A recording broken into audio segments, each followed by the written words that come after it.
Welcome to Cool Explorations. Canada has seen many wrongdoings happen in their past, from Riel to residential schools, and more examples that I am going to list below, both in this article and the articles that follow. With Western abuse by an Eastern Liberal government continuing and worsening, many feel that they cannot ever trust the Government of Canada again. A major reason behind the push for independence or separation from Canada is this exact thing. Listed below are a sampling of some of these grievances that I'm going to cover here. The use of military on Canadian citizens in the use of aviation search crafts for 2 Canadian murderers in July of 2019. What this is in reference to is that the RCMP was allowed by the government to use a military search craft when hunting down 2 murderers that were avoiding the police in Gillam, Manitoba, which in and of itself is not such a bad thing. But when you look at it in the broader scope of things, it gets so it is setting a very dangerous precedent. The use of military on Canadian citizens is supposed to be a last resort. They're not supposed to be used to hunt down murderers. Otherwise, what is to stop the government from utilizing the military to control citizens down the road? This is called a military dictatorship. But dictatorship is not exactly something that this government shies away from, looking specifically at the censorship scandals that I've mentioned in a previous video here. RCMP breaking the law in the High River gun grab. Now this is where the police entered 466 homes during the 2013 High River flood, and they did it unlawfully. They seized guns that were claimed to be in plain sight, but later it was revealed that they in fact searched for the weapons, and there's videos of this exact thing as well. And they did so without a warrant. This is an abuse of power by a government body that should be protecting its citizens and upholding the law.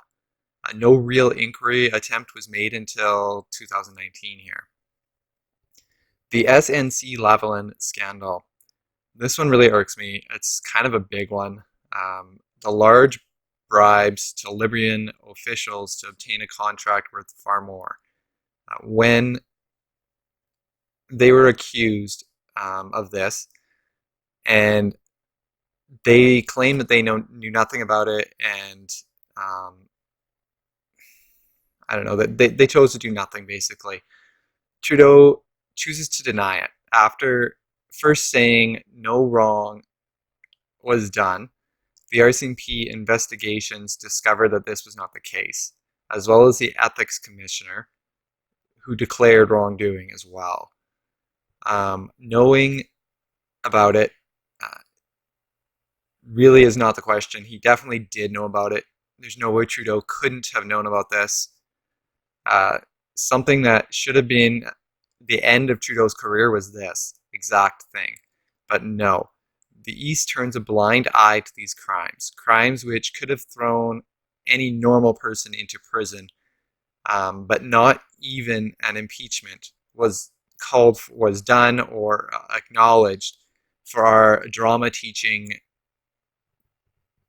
Prime Minister. The Trudeau family can simply do no wrong in the eyes of Easterners. Governor General Jody Wilson-Raybould was pushed and persuaded to offer a deferred prosecution agreement with snc-lavalin. She has admitted to many conversations with Trudeau himself and a few other Liberal leaders, where they basically ordered her to not pursue the matter, but to cooperate with it. This eventually led to her being fired from being Lieutenant Governor, or from being Governor General. She is not the one who should have been fired, though. She was shuffled into a position for Veterans Affairs, which was a show that Trudeau was trying to put on as if he did nothing wrong by her. But a month later, she resigned. Jane Philpott, another one of his trusted team, was appalled, and she resigned as well. And this led ultimately to Trudeau firing both women from his Liberal Party. Sounds like someone who respects women in the law, right? He was found to have committed many ethics violations in regards to this whole matter by the ethics commissioner. Yet here he sits as Prime Minister in for a second term. All is forgiven for the Trudeau family in Eastern eyes. Another scandal that we see is Aga Khan's island vacation scandal in 2017. Accepting vacations from rich friends, especially ones who are high-up billionaire leaders of a Muslim sect, is a no-no for a prime minister. Yet, our honest leader thought it was wise to accept this gift, and he sees nothing wrong with it. Giving an insincere apology after he was caught, deemed to have broken more ethics laws. Again, accepting this bribe would have cost any other person their job or gotten them jail time, but not for a Trudeau. In a 66-page report, Mary Dawson, the commissioner, said that Mr. Trudeau's 2016 vacation and 2 other trips that he made and took his family with broke 4 sections of Canada's conflict of interest law for cabinet ministers, their staff members, senior public servants, and others, while Ms. Dawson imposed no penalty on the Prime Minister for her findings.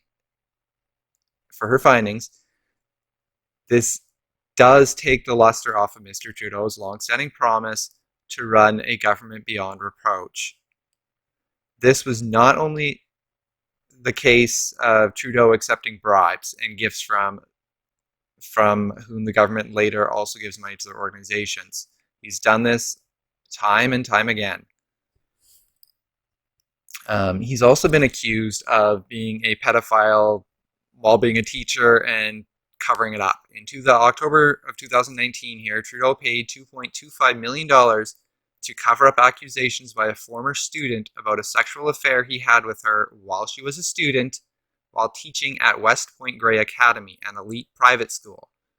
The money was for a non-disclosure agreement, yet another apparent cover-up. He himself signed an NDA upon leaving the school.